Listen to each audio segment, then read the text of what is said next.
September 22, 2025, Northern Philippines. On Monday morning, Typhoon Nando, also known as Ragasa, made landfall in the northern Philippines. The storm was a Category 5 storm with winds of up to 165 miles per hour. This was no ordinary typhoon. Nando's size was hundreds of miles. Its torrential rains were expected to reach Luzon, the Visayas, and even Mindanao. The storm is expected to extend beyond the Philippines. Several regions in China are on alert. Hong Kong airports have been warned to close. Taiwan and southern China are bracing for a severe storm.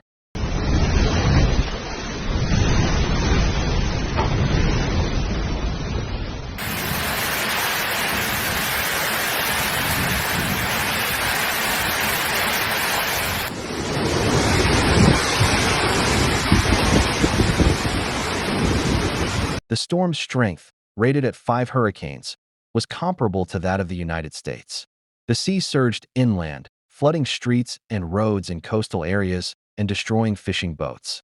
Thousands of passengers were delayed at terminals, traveling to remote provinces via Luzon ferry services. The devastating effects of the storm included widespread power outages, the destruction of homes, the collapse of coastal villages, the complete disruption of the transportation system, landslides in mountainous areas, the suspension of government institutions, and flight delays. With water levels rising to waist-high on roads and streets, people fled to emergency shelters for their lives. Local authorities reported that scores of people were trapped in evacuation centers, schools, and even classrooms, still searching for a safe place to stay. Local authorities urged residents to evacuate low-lying areas and coastal areas immediately. The storm surge was so powerful that villages were at risk of being completely submerged. Parents dragged their children through waist-deep streets to evacuation centers to find safety. Meanwhile, the elderly were worried about losing their belongings.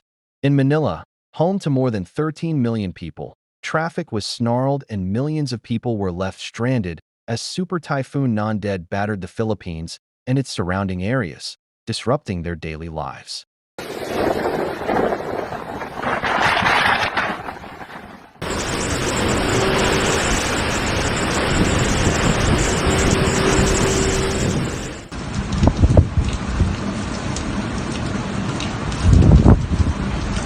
The Philippines, a country of more than 100 million people, is located in the world's most active typhoon belt. For now, the event highlights the country's widespread vulnerability to nature. The tsunami's effects can be compared to some of the deadliest tsunamis in the United States, such as Katrina, Harvey, and Michael. The first impact was felt in northern Luzon, in the Babuyan Islands, in a remote mountain range. Winds reached 165 miles per hour and gusts reached 185 miles per hour.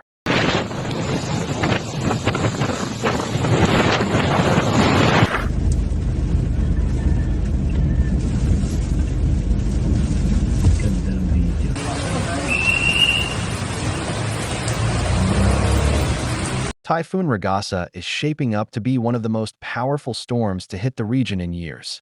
After Luzon, the province of Cagayan was the hardest hit.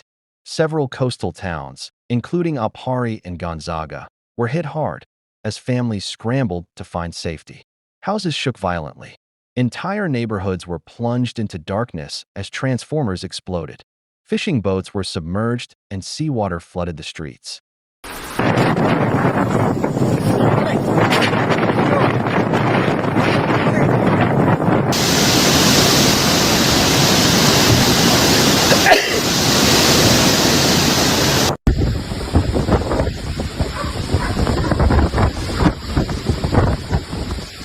In Clavira, a heartbreaking scene unfolded.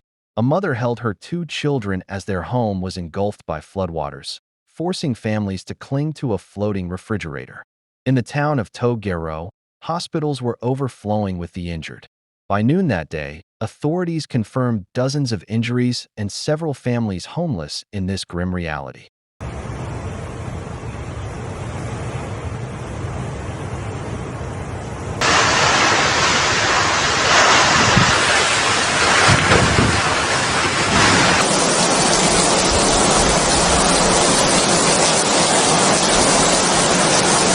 The storm's impact was greatest in Luzon, but it spread throughout the central and southern Philippines. These are areas hundreds of miles from the center of the storm. As a result, the overflowing rivers caused widespread flooding.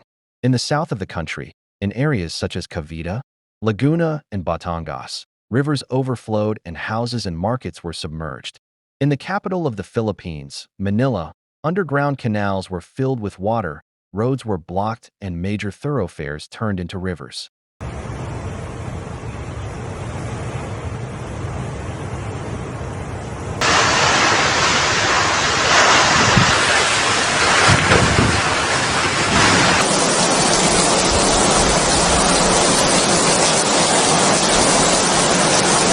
The incessant rains and seasonal winds, called habagat by locals, had worsened the situation.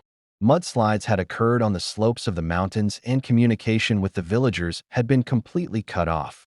The farming communities, which were most likely to be affected, were at risk. In the Philippine archipelago, hundreds of thousands of people took refuge in evacuation centers, schools, and churches.